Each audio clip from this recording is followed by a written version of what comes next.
You're listening to the Orchestra Teacher Podcast.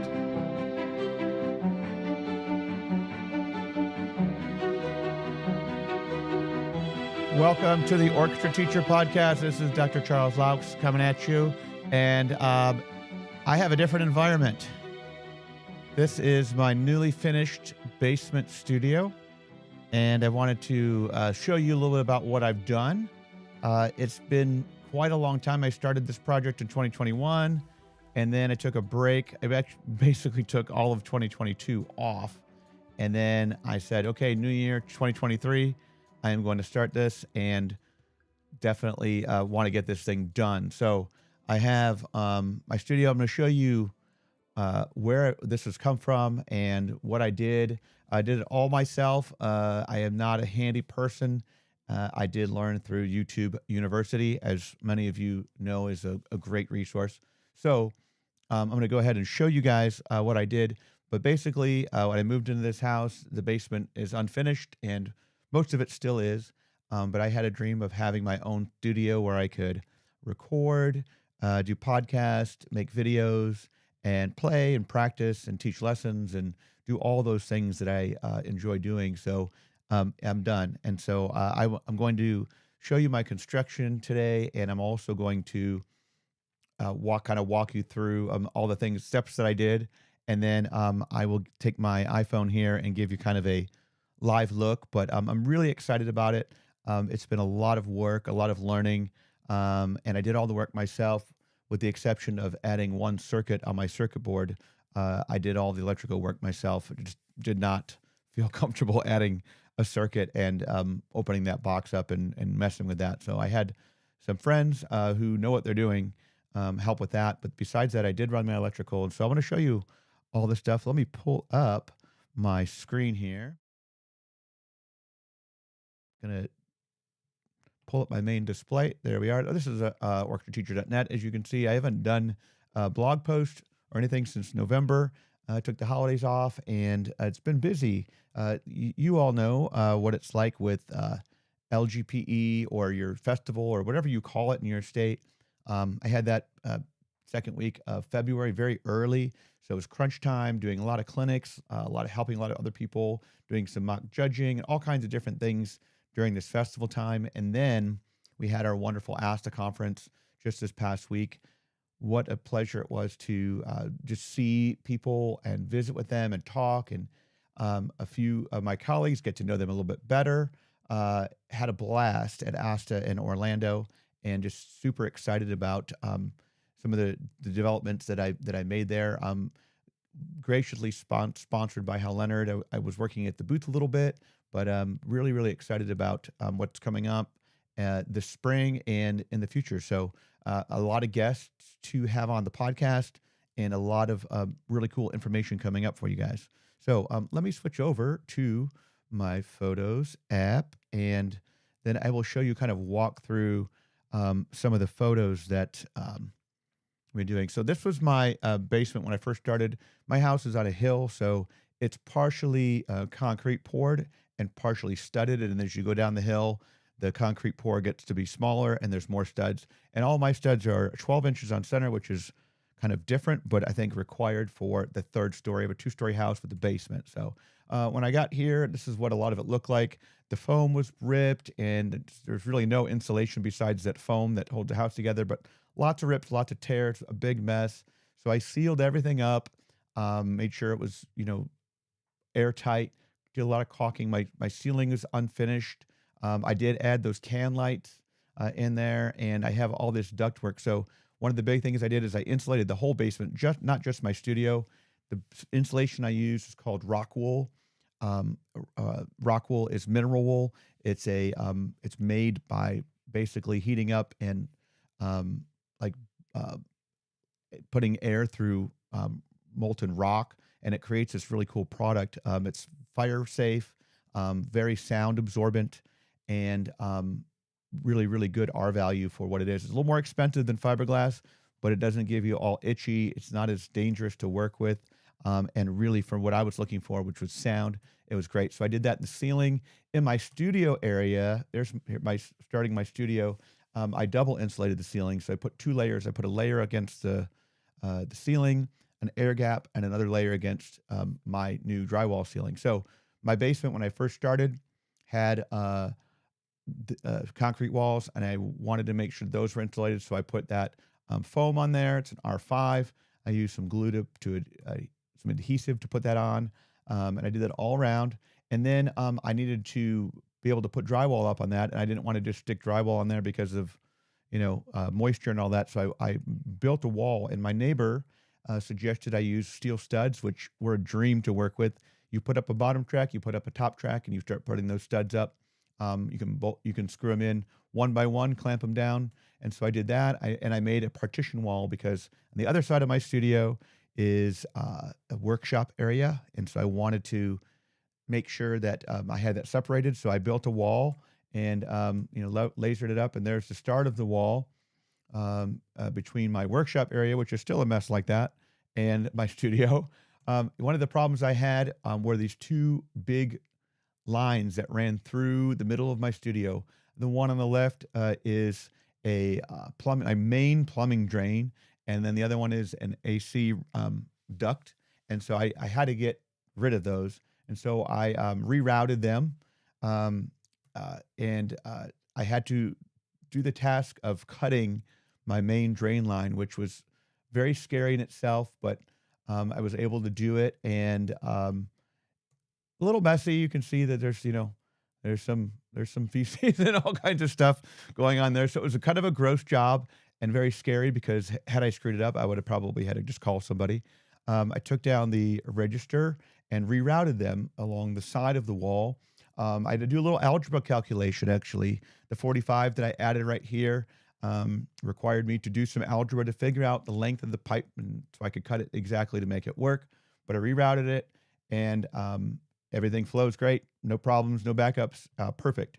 And along with that AC register too, the ductwork, everything's flowing really nicely. So you can see that's the final product with that.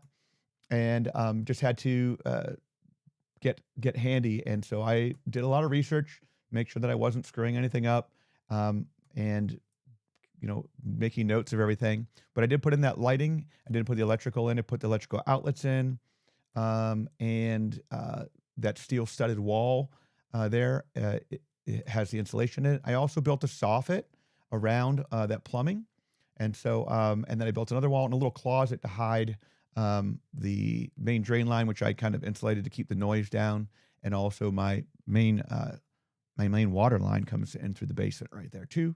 So I built this little closet, and there's my soffit when I constructed it on the floor, and I put it up and framed it in, and so now all of a sudden it's good to go. And again, double insulated the ceiling, lots of insulation in here to keep the sound from outside coming in and my sound from coming out. So it's pretty tight actually. And then I put in a door, installed my first door, and then I also on the ceiling I use this resilient channel. It's metal strips that go on the wood studs, and that isolates the drywall from the wood, so that vibrations from the people walking above don't travel through the drywall. It's really has made a big difference in keeping it quiet. Even when people are walking upstairs, it's a lot more quiet than it used to be because of that resilient channel and isolating that drywall from the wood frame. So there it is, my first piece of drywall on the ceiling, and I'm continuing to do that, put that up myself. Actually, with a little help from my wife to steady everything, and my boys. I made some little things to prop up the drywall and hold it up while I screwed it in. And I had to frame in my electrical box here, so there's like a little protrusion there, but it's only a few inches. But I had to have a way to access that and keep it easy to get to. And there's finished drywall, a little bit more, and the ceiling and the soffit drywall now, and then the mudding and taping. I'm not a professional drywaller, but it did come out okay. There's a couple spots, if you're really picky, you can see, but my nail holes are covered, and most of my joints look pretty good. Not bad at all. So I did all that. Got really dusty when I was sanding it, but that's what it is. There I am, full of dust. Probably should have had better eye protection on, but I did wear goggles. So then I primed it, painted it, and I have a sprayer, so I sprayed it, and it came out really nice, really clean. I used a white, but it's got a little tinge of gray in it, and put on the closet door. And then I did the flooring. So the flooring I used was this foam flooring, and I wanted something that was inexpensive. I wanted something that was absorbent, and I wanted something that wouldn't, should it be a little bit damp or anything like that, wouldn't buckle or anything from the dampness. So I use this foam flooring. I like it. It's comfy. It can come in with bare feet, and it's really comfy. I had to glue on my trim because the steel studs were really hard to screw into. So I just glued on my trim. There's my flooring as I put the jigsaw puzzle together. But it came out really nice. And then once I got everything done, I realized I needed some acoustical treatment in there. So I built my own sound panels. There's my construction, and I'll show you. I built them 16 by 48 sound panels, and I have 4 24 by 48 sound panels as well that I put up throughout my room. There's the panels without the back, with just the backing. And then I use that mineral wool, that rock wool, in those panels, which is kind of the industry standard of stuff to use. It's very sound absorbent.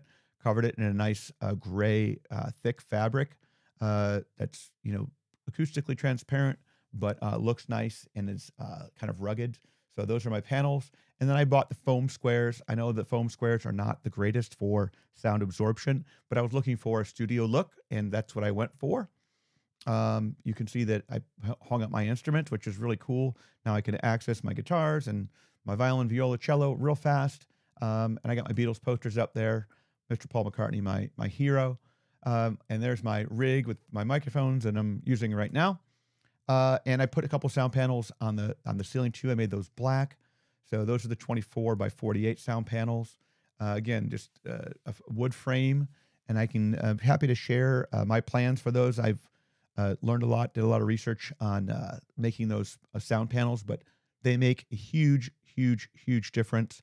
I'm in the process of doing some bass traps for the corners now, so I'll have the corners covered too. I have some LEDs in here, which makes it really cool and fun to hang out in. Again, all my goodies are there, and then I have up over here in the on top of the shelves here, I have my little Apple museum, I guess if you want to call it, some of my old computers that I think look cool and kind of decorate my studio a little bit. But that's it, and super, super, super excited about being able to be in my studio and be able to work and do all the great things that I want to be able to do for the podcast and for our YouTube channel. So I'm going to give you, I guess now hopefully a live tour, and I'll turn the lights up a little bit, but using my iPhone here. So here we go. I'm going to take off my headphones, and hopefully you won't lose me too bad on the sound. I'm going to pull it up, but here I come. I'm going to bring my microphone out to the middle of the room and turn it up a little bit so you can all hear. But here it is, my studio in a live view, and pretty awesome. So I actually painted that wall that was showing a little bit white before. I painted that black so it kind of seamlessly goes in there. And I got some LEDs back there, and yeah. So, and I got some LEDs with strip up top, and so that's it. And my lights here and everything else I do. Let me pull this back down here, switch back to my camera. But I hope that that was cool, and I would love to get your questions or comments, or if you look at my photos and you go back and you're like, you did that wrong, probably did.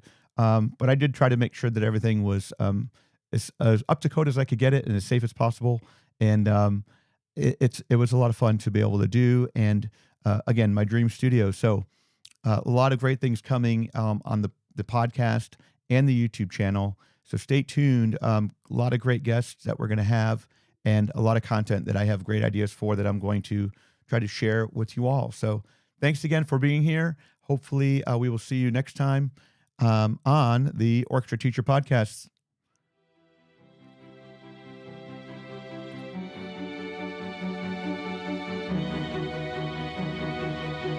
Thank you for tuning in. For resources and more information, visit orchestrateacher.net.